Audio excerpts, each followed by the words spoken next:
Is Jason Kidd our new Dan Quinn? Go ahead, birthday boy. It's Gavin's birthday. Text in. I'm really excited about Jason Kidd. I think he's brought something to the defense. I think he's brought something to the culture. And he's gone from fallen from grace to maybe the toast of the coaching community. I think at the All-Star break, the job Jason Kidd done is going to really start getting a lot more attention, and it deservedly should, because here's a guy that, different than Dan Quinn, but did not make it work in his previous head coaching stop. And then he had some time to reflect on it. For Kidd, many years, multiple years. And, he was an assistant with the Lakers. He learned. He talked about how much he learned. Dan Quinn had a half season where he was cramming and reflecting on where he failed. And when he showed up for his next job, he was significantly different and better.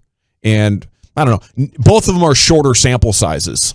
But, after 4 months of football, 4 months of basketball, it appears that both Quinn and Kidd evolved. So I love that comparison. I hadn't thought about that.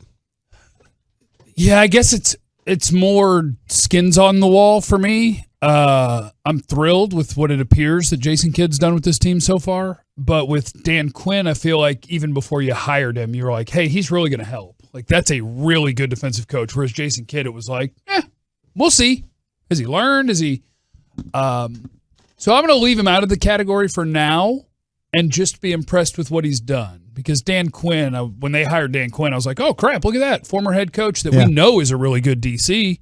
You hired a good coach. But Kidd looks good so far. I kind of feel like, with the path that they've taken, I know it's years of separation for times for the head coach or the jobs that they've had. It's funny because Kidd goes from the assistant to the head coach, and then Quinn goes from the head coach to the assistant. But I kind of feel like, though, that I see like that both these guys came in and they've got their players to buy in. That's what I'm kind of thinking about both these guys. That the players got Dan. When Dan Quinn came in, and all of a sudden he was a teacher. The players were like talking about. Listen to what Parsons says about him and stuff. The respect. I think the same thing could probably be said about Jason Kidd as well as the players. If you ask them the respect that they have. I mean, we were talking, with some of the players and stuff, and they were like, "Hey, what Kidd's done has been super, super impressive." Okay, my next question for you guys. Should we accept that every year Luka is going to come in out of shape and just play his way into shape? Should we just accept that? No, but it is funny how my brain works. Because right now, as I said earlier, I think today Luka Doncic is the best player in the NBA. That's the way he's playing, and I think he's the best player in the league right now. And so I don't even care how he started the season. But next season, if he starts that way again, I will not be okay with it. Really? I will be frustrated and mad and like. So you're not accepting that. You're not going to accept this. No, but you see, and this is why, because this is who you should be. This is who you can be. Why are we wasting all these games? As opposed to a guy who's not playing as many minutes. Maybe you're going to get minor injuries because you're heavy. So no, I do not accept that that's what he's going to be. Only one guy was talented enough to do that and dominate the NBA, and that was Shaq. And maybe his career wasn't as bright as it should have been, My little Laker fan in the house, Abby, was talking to me a couple of nights ago about how Kobe had a famous quote that if Shaq tried as hard as Kobe did, then he would have been the greatest of all time. There would have been no doubt about it because of how talented Shaq was. Mm-hmm. And I don't think, Luka is going to be as dominant as Shaq was because of the size and the athleticism difference that O'Neal had. So I'm not going to accept it. I don't think the organization should. And I'll tell you why it should bother Mavs fans is because it's an indicator of how much he's willing to stay on the ball throughout every day. The greats like Manning and Brady are constantly on the ball. Sure, you can be a great, but if you want to get the most out of your potential, you can't say, oh, I'm off for 5 months. Let me, drink and eat pizza for 3 of those and then try to get back in shape. That just doesn't work. And at this age, at this point in your career, like your durability, your youth is your advantage. So young basketball players, what they do at this part of their career is they hit the ground running to start the season. They pile up a ton of wins. They get home court advantage in the playoffs. The veteran teams are the ones that have to try to peak in May because they don't have the fuel left in the tank to go hard for 7 months. So that'd be disappointing if all those things are in play for Luka. Hopefully he learned a big lesson on how much for his body it pretty much has to be an around the calendar type of operation. My next question for you guys. Is this slow, defensive-minded basketball team changing your minds about them? Yes. Yeah. I'm really impressed that they're able to do it. I didn't think they could play defense. 3 months ago when kids said, this team isn't built to play defense, I was like, damn straight, about time you figured it out, Jason. Yeah. And he challenged them in a way that has actually gotten some really good defense out of them. I think the pacing is important. It allows them to get back and avoid the transition points. But yeah, this is a really awesome DFW sports story right now. Yeah, I think it's incredibly impressive. The kid's gotten them to do this, including Luka, where he may not sprint every time, but that dude's putting in more effort than he ever has in terms of defense. And I think it's great because if you play a half-court game or a slow game, you have one of the very best in the world, if not the best in the world at, don't worry, I'll figure it out. Somebody's going to get a great look. It's going to be cool. And he has the capability, if the ball comes off the rim properly, to go as fast as he wants and make plays. So I like it. I like what they're doing.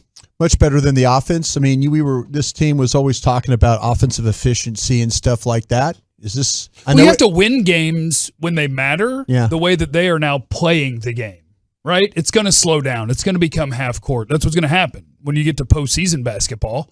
Why not play it all the time? Yeah. Yeah, I think as long as you're efficient, points per 100 possessions, the pace isn't going to matter that much as long as you're not letting the other team get a bunch more looks. Take care of your defensive glass. Exactly. Yeah. Take care of that glass. They got a lot of rebounds last night. Everybody has to try really hard to do that. We're not very tall. Yeah. We're not the tallest team. Okay, my next question for you guys. Is there a sneaky Cowboys move that we're not talking about? Sneaky Cowboys move. How about, I'm just thinking of anything that could be possible, like a trade of Lyle Collins or Tyron Smith. That would be sneaky. That's what I was thinking. When I was walking, I was thinking, when I was thinking about the sneaky move, Lyle Collins, we probably haven't talked about that. I know on Twitter today I got some discussions about moving him to guard and stuff. But would that be something that, as much as they like Steele, would that be something is that a sneaky move that we really haven't addressed as much? We've talked about getting rid of Cooper and reducing Tank and all that stuff. That's the first thing I thought about, that would they really consider maybe trading away Lyle Collins if they could? Not impossible. That would be really interesting.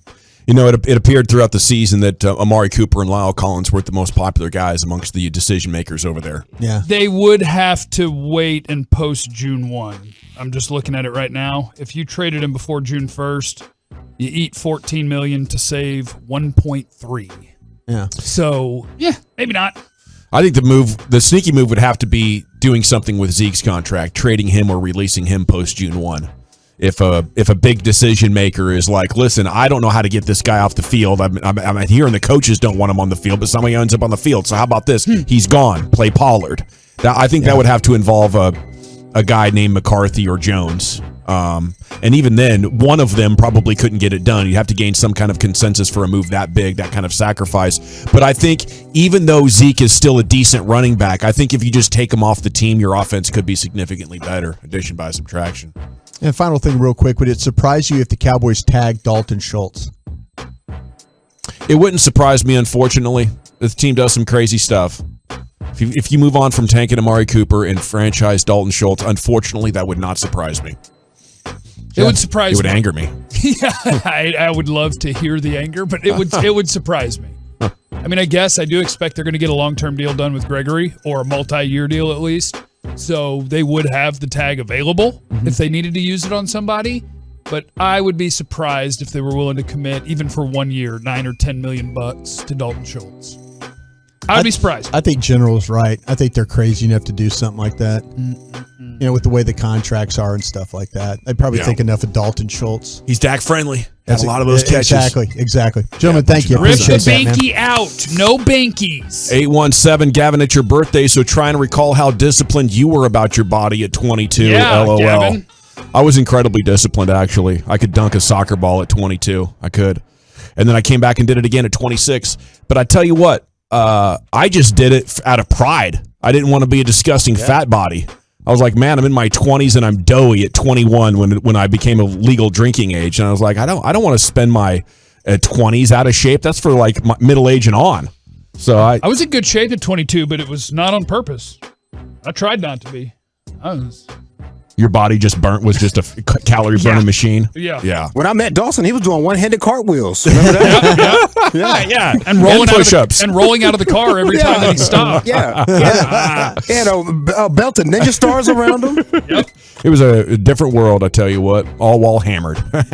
Yeah, and that was with a drinking problem, by the way. 22 to 26, I drank the most amount of beer. Okay, but it's just it's not that hard if you're fully committed to it. You say, okay, I like to drink beer. I also want to be as good at basketball as possible and not be a disgusting fat body on the weekends. Sir, So Luka knows how to do it. He just did it over the last 2 months. He knows he's entirely capable of doing it. Quit making excuses. Well, the last few months he's just playing basketball every day. I don't know if he's done anything different except exercise a lot. That does help a lot, doesn't it?